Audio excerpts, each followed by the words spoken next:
We have two panelists joining us. We have Dr. Jon Spence, who is the Deputy Director of the School of Education for the University of Roehampton, and also Professor Clare Pickles, who is the Academic Director for Roehampton Online Education Programmes. So, welcome to you both. Dr. Jon Spence, can you start by quickly introducing yourself and telling us who you are?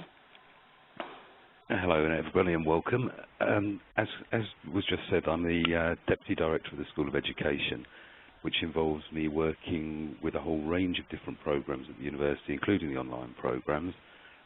We have something like 110 academic staff working in education, and I'll give you a bit more background to the university as we move through this program. Great. I very much look forward to learning more about the education programs as we go through. And again, Clare, can you introduce yourself and tell us what you do for the Roehampton Online Education Programs? Yes, hello everybody. I'm Clare Pickles. I'm Professor of Academic Quality and Enhancement. I've been in higher education now for at least 30 years, and currently I work for Laureate Online Education as their Academic Director for all of their education programs in the UK. Wonderful, Clare, and I look forward to getting to know you better during the webinar. So, for those of you listening, what are we going to cover today? So we're going to begin by giving you a taster of the history of Roehampton's rich history of School of Education. And then we're going to have a look at how the programs will develop you and also how they have a learner-centered approach to education, how they'll help you to become a reflective and reflexive learner and practitioner, and then also how you can gain an international perspective within the online classroom. We'll also have a Q&A at the end of the session, so please do take this opportunity to ask any questions that you may have in the Q&A window, and I'll make sure that we get those to our guest speakers at the end of the webinar. So firstly, I'd like to introduce you to the University of Roehampton. So, Jon, can you begin by telling us a little bit about the University of Roehampton as a campus and its history of delivering education in the UK? Yeah, I'd love to. If you look at the slide there on the screen, it shows the huge history that we've got in providing education. 1841 it began, and we're now moving fully online with Laureate and have done for the last few years in a range of other programs. Education is the largest part of the university, taking up about a quarter of the university student numbers, and the history is based on 4 colleges that the university has a long history in teacher training, but also working with a range of other educational specialists from early years through to post-16. We're very much focused on children's learning that we identify with the Froebelian principles, and one of the 4 colleges at the university is the Froebel College, which is where the School of Education is based. And I would very much hope that those of you who go through these programs will experience the campus, which is very close to the centre of London. It's a green and pleasant land, as you can see from the slide on the screen. And we also are very keen to ensure that we've got a diverse international population at the university. At the moment, we've got something like 140 countries represented on our programs within education across the whole university. The focus we have is very much on the individual. We want every person to reach their full potential and go out and spread the word and work with other learners, whether they be children, adults, or whatever stage of education they're coming from. Obviously, if we go through and talk about the programs, there will be a bit more information that will come through. Yeah, absolutely, Jon. And as you say, it's a very beautiful campus. And so, as you say, it'd be great for our online learners to be able to go and visit the campus, even if it's at their graduation. And so, Clare, so the University of Roehampton partner with Laureate to be able to deliver the online programs. Can you tell us a little bit more about this partnership and how it works? Yes, for sure. Laureate Online Learning is a large international company, and it specialises in delivering postgraduate online programs. So they're delivered 100% online, so a student doesn't have to leave their workplace, their family, their home to travel. They can study at their convenience 100% online.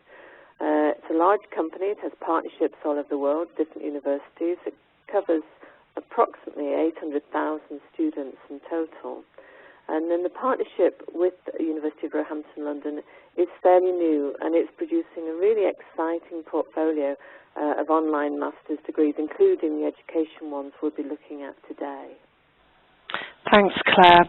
And so in terms of the School of Education, now, Jon, you started telling us a little bit about that history and how, you know, the education really has been the foundation of the University of Roehampton and a real focus. So can you tell us a little bit more about this history of Roehampton School of Education?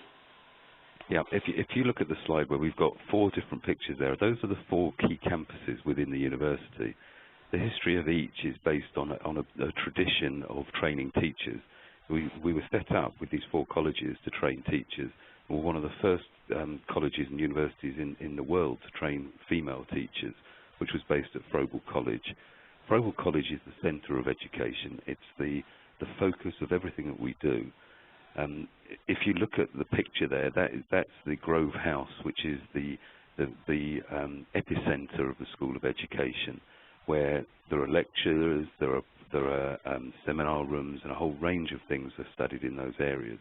The other 4 colleges have had teacher training and education based within them. Now they've diversified into a range of other programs, some of which you can do online with Laureate, but the education ones are very much focused at Froebel College. Okay, and in terms of the present-day vision for the School of Education, where are they going? What are they wanting to achieve? We're looking to build on the history of our teacher training. If you go into a school in London or across England and even across the world, you will find somebody who's been trained at Roehampton University. Our focus is really to develop educators who can actually make a difference now and in the future.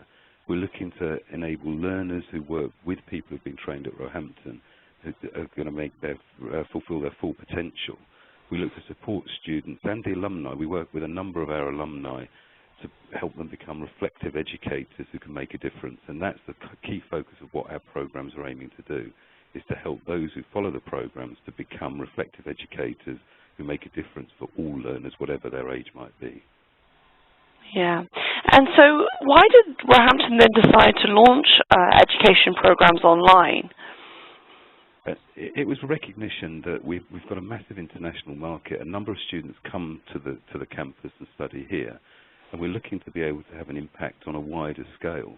That being able to offer online means that the philosophy and the history and the expertise that's based at Roehampton can be shared with a much wider field. We can have an influence internationally as well as nationally. Yeah, absolutely. Okay, thanks, Jon. And so here are the 4 programs that have just been launched online. So you see here the Master of Arts in Educational Leadership, the MA in Inclusive Special Education, the Learning and Teaching, and also Technology and Learning Design. So they're really exciting education programs in the portfolio.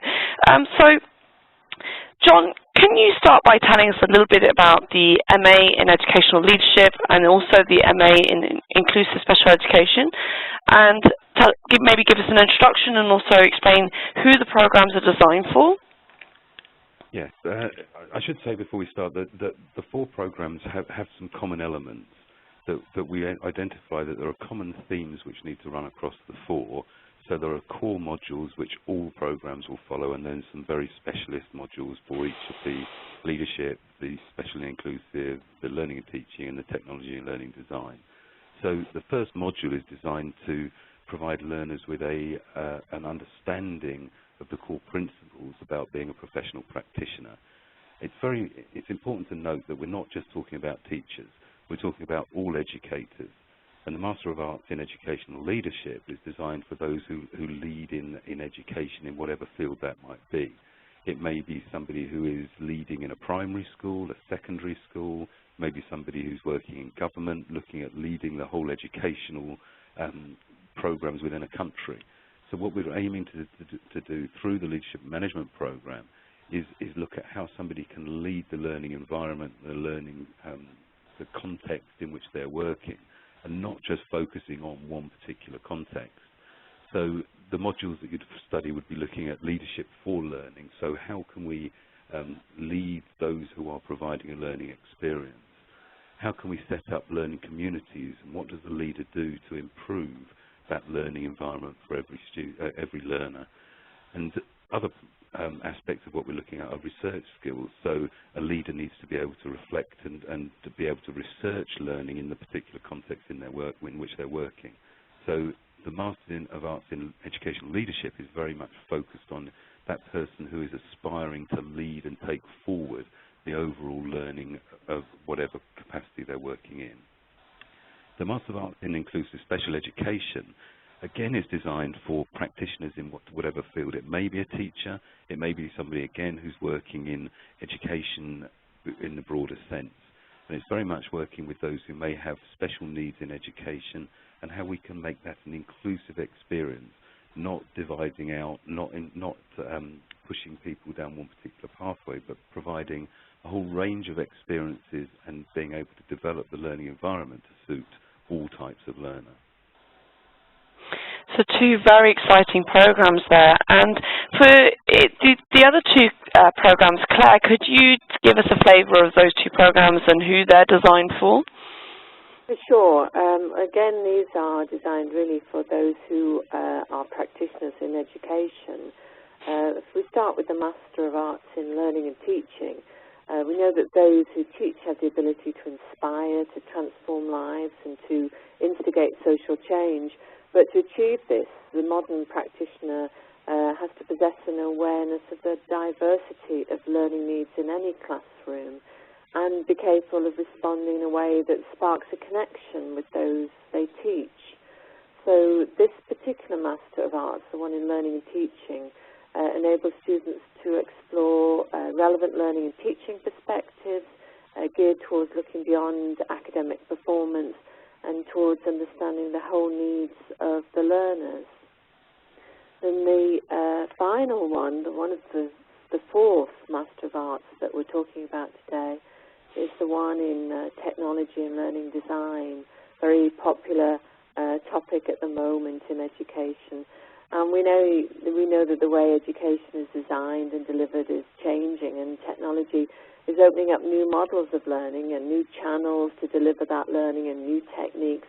So it's a very exciting time for a Master of Arts in this area. And at the same time, education material in all its forms has been so readily available. But the challenge for educators is to design the best possible methodologies for delivering learning successfully to learners using the technology. So this Master of Arts in Technology and Learning Design sets out to equip students with the solutions to that issue, so exploring the strongest approaches by which their materials, the education materials, are designed and delivered. And they'll study how to harness the technology to create innovative cross-cultural learning methodologies and designs, and hopefully taking their own professional practice to the next level and impacting positively on the lives of learners, not just local, national, but of course with online to international levels. Thanks, Claire. And Jon, what can students expect to gain from completing a Master's in Education? As a committed educationist, I would hope that the first thing they gain is the knowledge, skills and understanding to have an impact on the learners they're working with. That we want everybody to ensure the potential of the learner is met. So I would hope that they would develop the knowledge, skills and understanding required to improve the learning for those people they're working with, but also to allow them to further their careers, to move forward, to become a reflective practitioner who is able to understand how and why people learn and how they can improve that learning for those people, as well as then hopefully working with other people who are working with learners. So it's about moving forward in terms of the understanding, knowledge and skills required to work in all areas of education. Thanks, Jon. And so, Claire, Jon at the beginning of the slide there was talking a bit about some of the underlying themes that run through all four programs. And can you tell us more about the underlying themes that do underpin the four programs that really carry on throughout?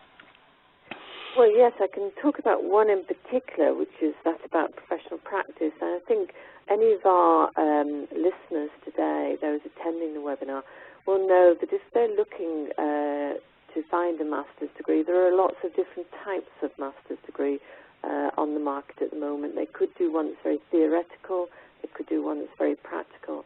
This one we're really excited about because we specifically took an approach along the lines of developing their professional practice, which means that we recognize the students as, first and foremost, educational practitioners. And we try to develop that professional practice throughout all of the programs. So we're trying to develop learners that will look at new knowledges, new ideas, new techniques and so on, but apply those in their professional experience, in their professional practice, so it really does enhance their experience and their abilities as educational practitioners. So for instance, through the specialist modules, they become more aware of skills and knowledge and the latest techniques in their specialist practice area. And then through the research and the final project, then hopefully they're able to develop an aspect of their work that will be immediately useful to them and to their peers in their educational practice. So these programs are really looking to be applied straight into the workplace, straight into schools, straight into universities, so really applicable into their jobs, into what they're doing. Exactly. So as graduates of these programs, they'll have the skills and knowledge to be able to conduct some studies, to move their own practice on, and to be able to share that with their colleagues as well. Absolutely. And so, Jon, we see here about the development of a learner-centered approach to education. So why do you feel it's important for these programs to be so learner-centered? I think it's a recognition of the importance of the individual, that traditionally national curricula has focused on what everyone must know, what everyone must do. And we're very much focusing on each individual and what the individual needs to help them learn, that people go through different things which inspire them, that help them understand. And it's about recognizing the individual learner and what they need to help them be able to develop the skills.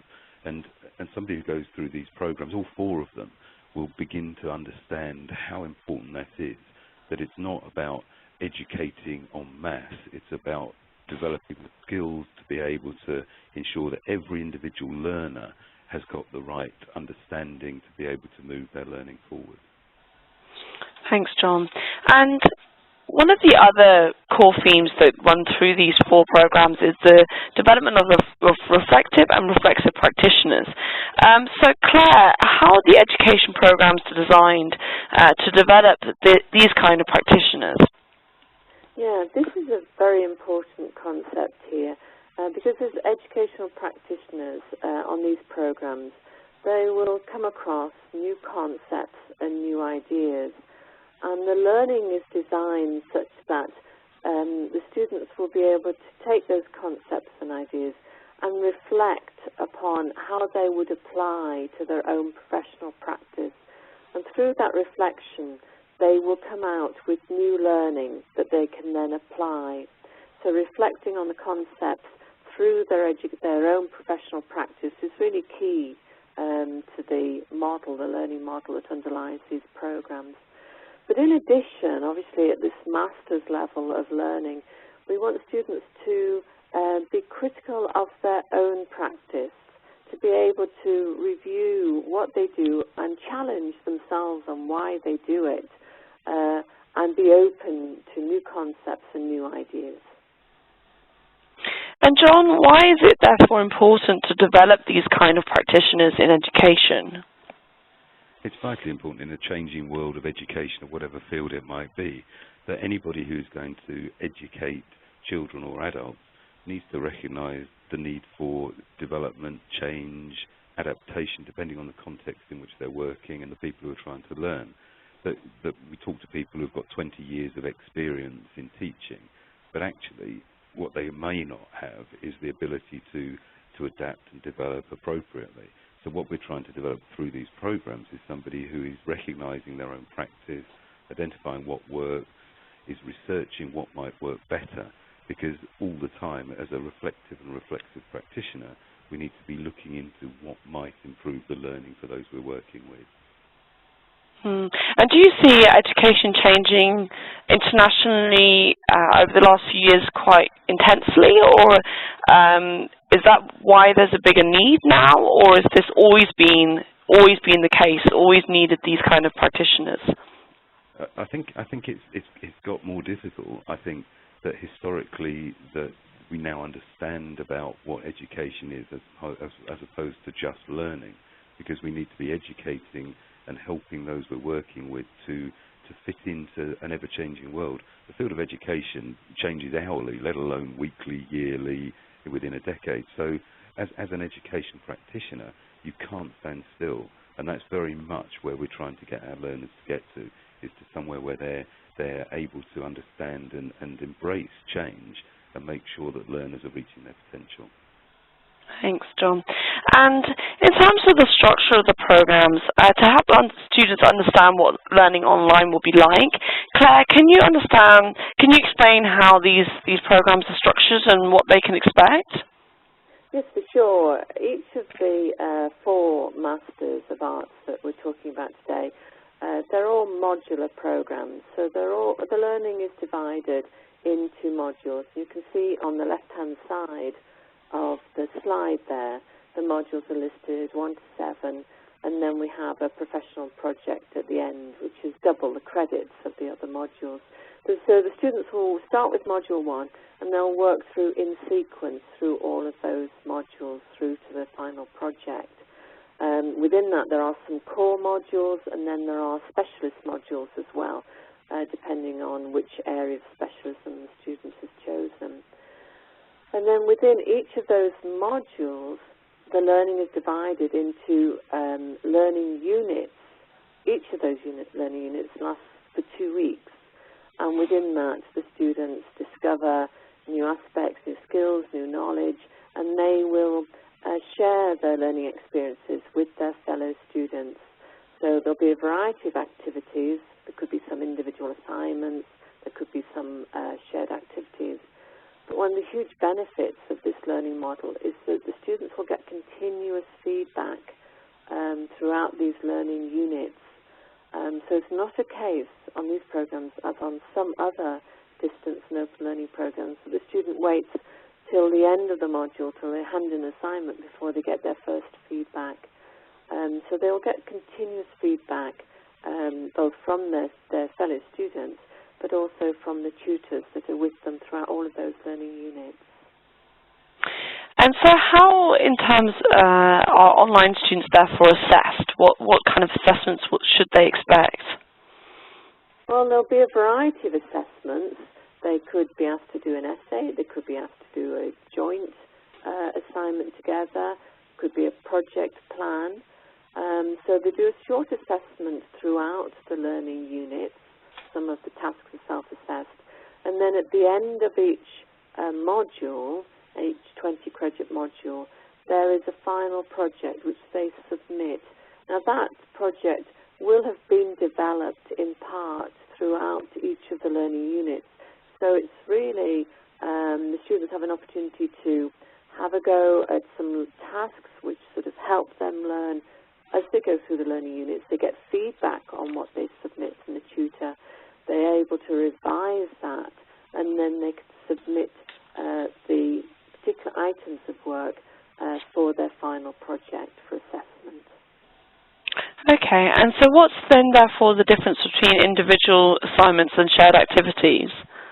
Well, a lot of the learning that they've done is done collaboratively, so we like to bring the learning alive. It's not just reading texts and textbooks and so on.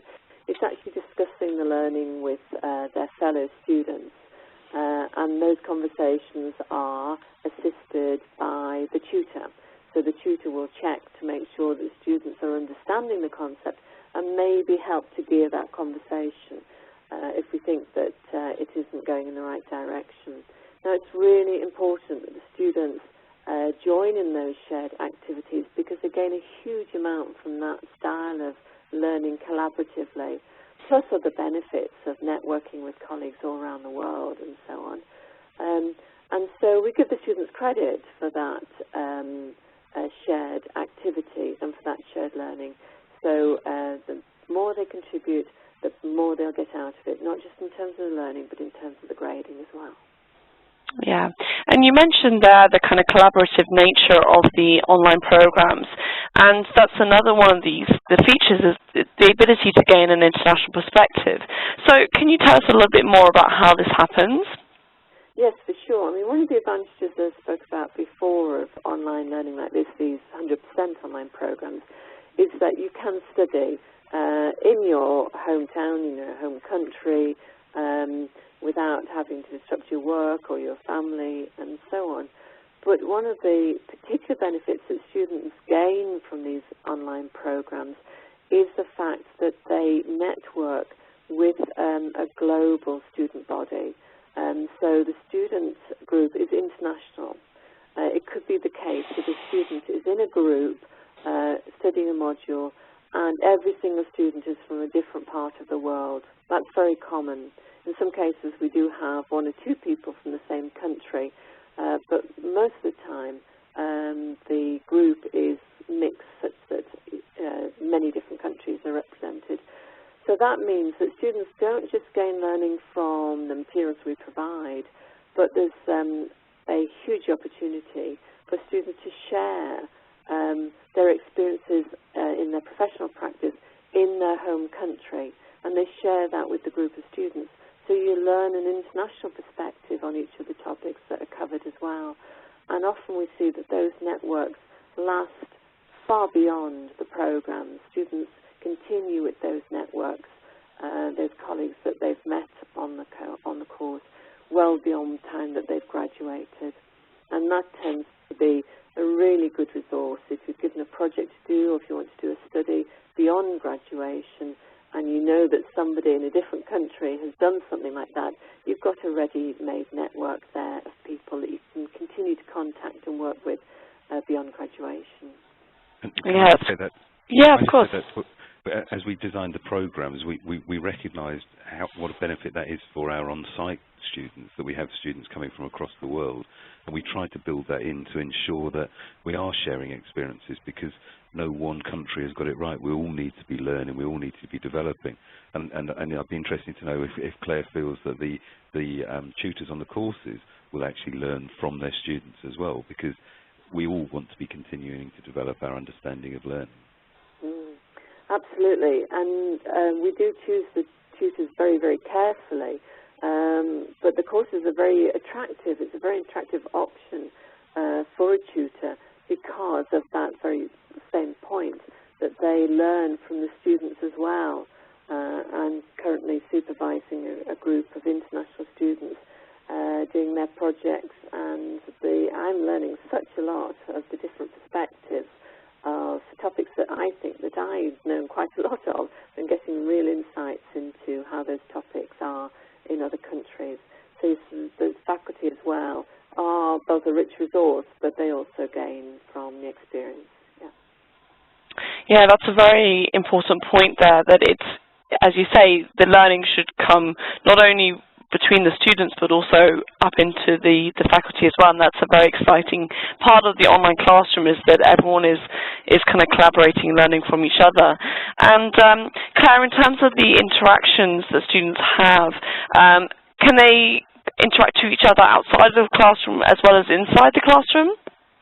Yes, of course. We have within the student environment, we have opportunities for students to be able to collaborate outside of the classroom.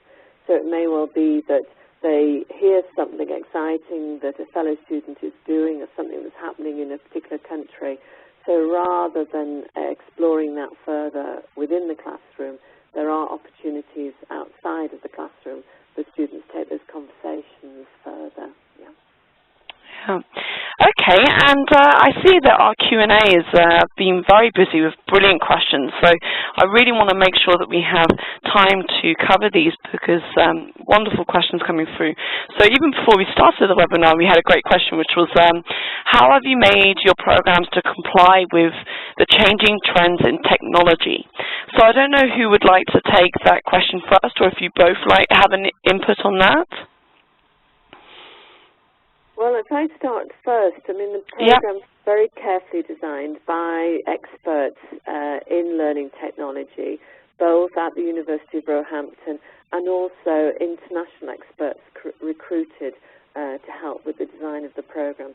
So we know that it will enable students to be able to choose and find out about the latest technology. So it isn't specific to any particular products which are relevant at any particular time.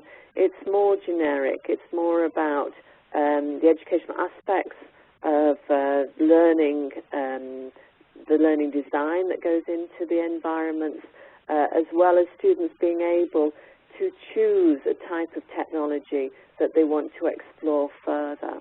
So it's sufficiently generic so that students can choose which technology to use in their learning. And can I also say that as we developed the programs, we didn't set them in concrete, because as I said earlier on about education changing, we're aware that technology changes day after day.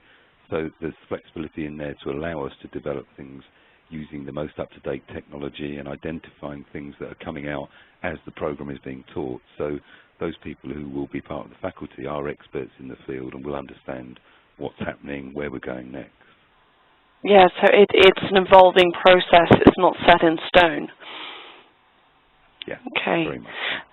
And so the next question that came through was, are you able to take any special ed modules in the Leadership Masters? And maybe we can answer also on a general point, can you take different modules from the different masters offered in the education? Claire, would you like to take this question? Well, if I understand it correctly, the course has been designed so that each of these programs has a set curriculum. So they do share common modules because of the theme that goes through in terms of developing professional practice. So there are some core modules which everybody shares, but then the students do separate out for the specialist modules.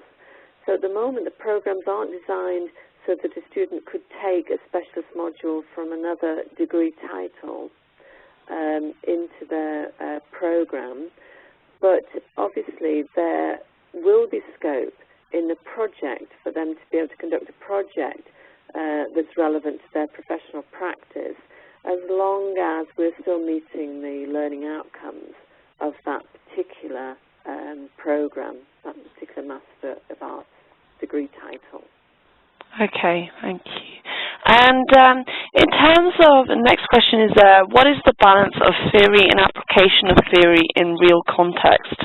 So we mentioned that a little bit, and I don't know, John, would you like to take that question in terms of balancing of application of theory in the real context? Yeah, it's not about a percentage being practice and a percentage being theory, because we're looking at professional practice, and that's the key focus.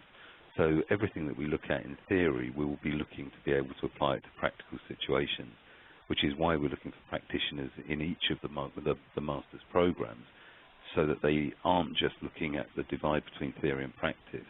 It's about combining those two, using the theory to apply it to a practical situation.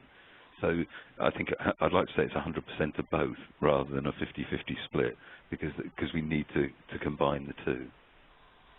Claire, do you have anything to add there? No, I think that was a good way of explaining it, actually. I think that's just right. Okay, perfect. And so someone made also an interesting comment with a question as well. So he was saying that what you're explaining is the learner profile of IB learner. This master sounds like an inquiry into one's own practice. And his question was, how much is prescribed learning and how much is self-initiated inquiry? I don't know who'd like to take that question. Well, I think the issue with the design of the program is about the outcomes rather than what's put into the program. It's more about what we want the students to gain from the program.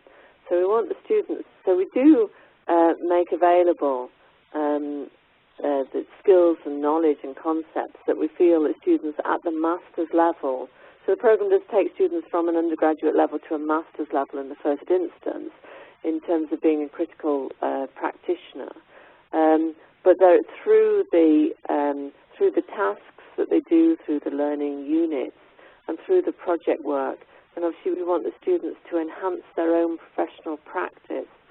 So I think it's more about not what we put into these programs, it's what about the students gain from these programs, the learning outcomes. I don't know if John wants to add any more to that. Yeah, I think the question could be a throwback to some of the traditional online or distance type learning approaches, that it's not a case of the person who signs up for this course is just sat there on their own reading and not really being involved in a learning process, because the whole design of the programs isn't about somebody sat in their room reading a piece of work on their own. It's not that individual focus. They'll need to do that around the interactions that are part of that online classroom. So that's why we talk about it as being an online degree rather than a distance learning degree, because it's about working in collaboration, it's about working with the faculty and having input from the faculty, not just going away and doing it yourself. Yeah, thanks, John. And Claire there. And so another question that came in was, what do you propose the credibility of the Masters will be in terms of being looked at as a Roehampton Masters versus a Laureate Masters? And that's an interesting question, because I think it's key to explain what they are actually gaining when they finish this program, and kind of, because obviously there's a bit of confusion there. Do you get a Roehampton Masters or do you get a Laureate Masters? So maybe, Claire, can you clear up that confusion? Yes, for sure. And be quite clear. The students will gain a University of Roehampton Master of Arts in one of the specialist areas. They wouldn't gain a Laureate degree. It's a University of Roehampton degree. Laureate has the expertise in developing programs to be delivered online, 100% online. Laureate has tremendous expertise in this internationally, and that's where Laureate fits into the picture. So it is quite clearly a University of Roehampton Master of Arts degree. That's a really important. That's a really important point. That we validated the degree, we award the degree. The graduation is at Roehampton, so it's a Roehampton degree through and through, delivered through Laureate with Laureate. Okay, so online students can actually go and graduate with campus students on graduation day on campus. Is that right? Yes, very much so. And we would really, really love to see the Laureate students coming to Roehampton and meeting the online students who they've worked with, and also the on-campus students. And that celebration is the culmination of what we do in universities. Yeah, absolutely. It's a very exciting time for everyone. Well, thank you to all our listeners for these brilliant questions. It's been a very interesting debate, and thank you all. And so for those of you who are interested to go forward and feel like this is the right step for you to take in your journey in being an education professional, then the next steps are to make sure you're speaking with your enrollment advisor. They'll help you in terms of the application and request things like your CV, your academic certificates, and your proof of identification. And then they'll talk about the options. So especially with these program portfolio, they'll help you to decide which program will help you get where you need to be and how you want to develop as a professional. And then they'll help you to complete your application and help you choose your start date as well. For those of you who are interested in starting sooner rather than later, then our next start date is the 22nd of May. We are still taking applications, but that will stop on the 9th of May. So do speak to your enrollment advisor as soon as possible if you do want to get that 22nd of May start date. And then, they'll help you prepare, they'll help you to sign on, and you'll join the InspireNet, which is the online learning, online community, and you'll become a successful hopefully online student. So a huge thank you to our two speakers today, Jon and Clare. We thank you for taking time out of your busy schedules to join us and sharing your expertise today. That's fine, and I hope to meet some of the students at graduation when they finally come through. Yeah, absolutely. Yeah. Thanks, Clare and Jon. And thanks for all of you. Thanks for listening.